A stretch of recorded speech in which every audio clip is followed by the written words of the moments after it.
আসসালামু আলাইকুম। আজকে আমরা সিএসএস নিয়ে আমাদের জার্নি শুরু করবো ইনশাআল্লাহ। তো আমি আজকে আশা করব যে আপনারা HTML5 সম্পর্কে জানেন। তো তারপর আমি একটু ব্রিফ ইনফরমেশন আপনাদের সাথে শেয়ার করছি। সেটা হচ্ছে কিভাবে একটি স্টাইল শিট এক্সটার্নালি অ্যাড করতে হয়। তো প্রথমে লিংক একটি ট্যাগ আমরা নিয়ে আমরা স্পেসিফিক একটা ফাইলকে এভাবেই ইনক্লুড করব। তো আমি এটা নিয়ে বেশি কিছু বলছি না। আপনারা যখন একটা ইউটিউব চ্যানেল বা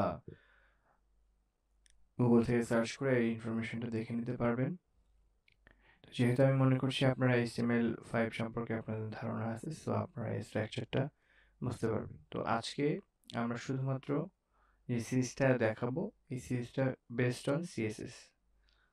সিএসএস এর ডিটেল সেকশনে আমি কাজ করব, ডিটেল ইনফরমেশনগুলো দেওয়ার চেষ্টা করব।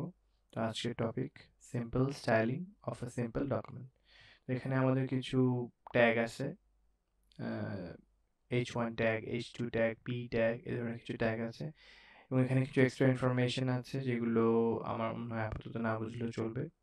ক্লাসের যে বিষয়গুলো বা ইনলাইন ট্যাগ যেগুলো আছে, ইনলাইন এলিমেন্ট যেগুলো আছে সেগুলো অ্যাভয়েড করলেও চলবে। তো সরাসরি আমি চলে যাচ্ছি সিএসএস পার্টে। তো আমি আমার এখানে HTML5 এর যে ইনফরমেশনগুলো, প্যারাগ্রাফ এবং H1 H2 ট্যাগের ভেতরে যে ইনফরমেশনগুলো আছে সেগুলো আমরা দেখতে পাচ্ছি। এগুলোকে আমরা একটা স্টাইলের মধ্যে নিয়ে আসবো।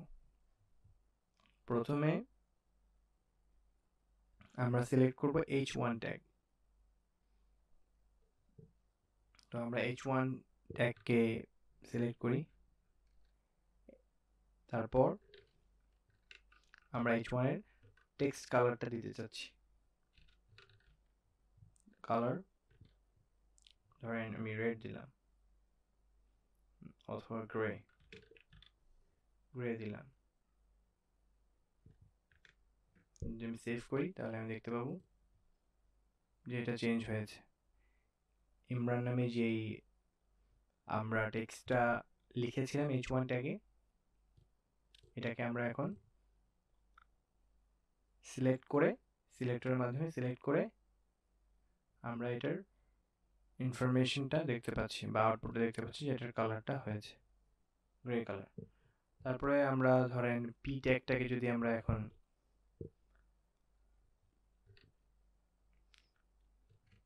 সিলেক্ট করি, সেটার কালার যদি আমি ধরেন রেড দিই, তাহলে আমরা রেড হিসেবে দেখতে পাবো। যতগুলো পি ট্যাগ আছে সবগুলো ট্যাগই এভাবে আমরা দেখতে পাচ্ছি। তো আজকে এই পর্যন্তই। ইনশাল্লাহ সামনে আরো ভালো কিছু আমরা শিখবো। আসসালামু আলাইকুম।